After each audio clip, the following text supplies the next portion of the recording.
1908లో ఈ నగరం మీద వరద తుఫాను ఉప్పెనై వేలాది మందిని బలిగొన్నప్పుడు నిజాం సర్కార్ నిజాం ప్రభు మనసు చెల్లించి ఈ సమస్యకు శాశ్వత పరిష్కారం చూపించాలి అని చెప్పి ప్రపంచ స్థాయిలో ఆ రోజుల్లోనే టెండర్లు పిలిచి సాంకేతిక నిపుణులను నియమించి మోక్షగుండం విశ్వేశ్వరయ్య ద్వారా శాశ్వతంగా ఈ నగరానికి వరద ముప్పు నుంచి రక్షించడమే కాకుండా తాగునీటి సమస్యను పరిష్కరించడానికి 1908లో నిజాం సర్కార్ ఈ కార్యక్రమాన్ని ఈ ప్రాజెక్టును చేపట్టడం జరిగింది.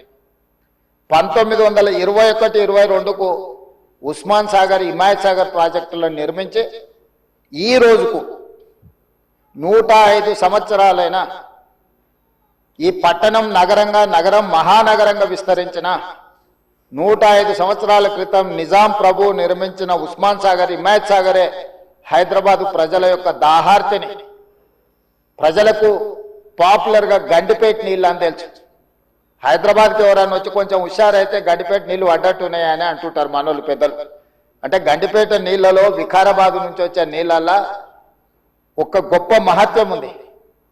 వికారాబాద్ అడవి ఏదో పిచ్చి మొక్కలతో మొలిచిన అడవి కాదు అధ్యక్ష, వనమూలికలతో కూడుకున్న అడవి.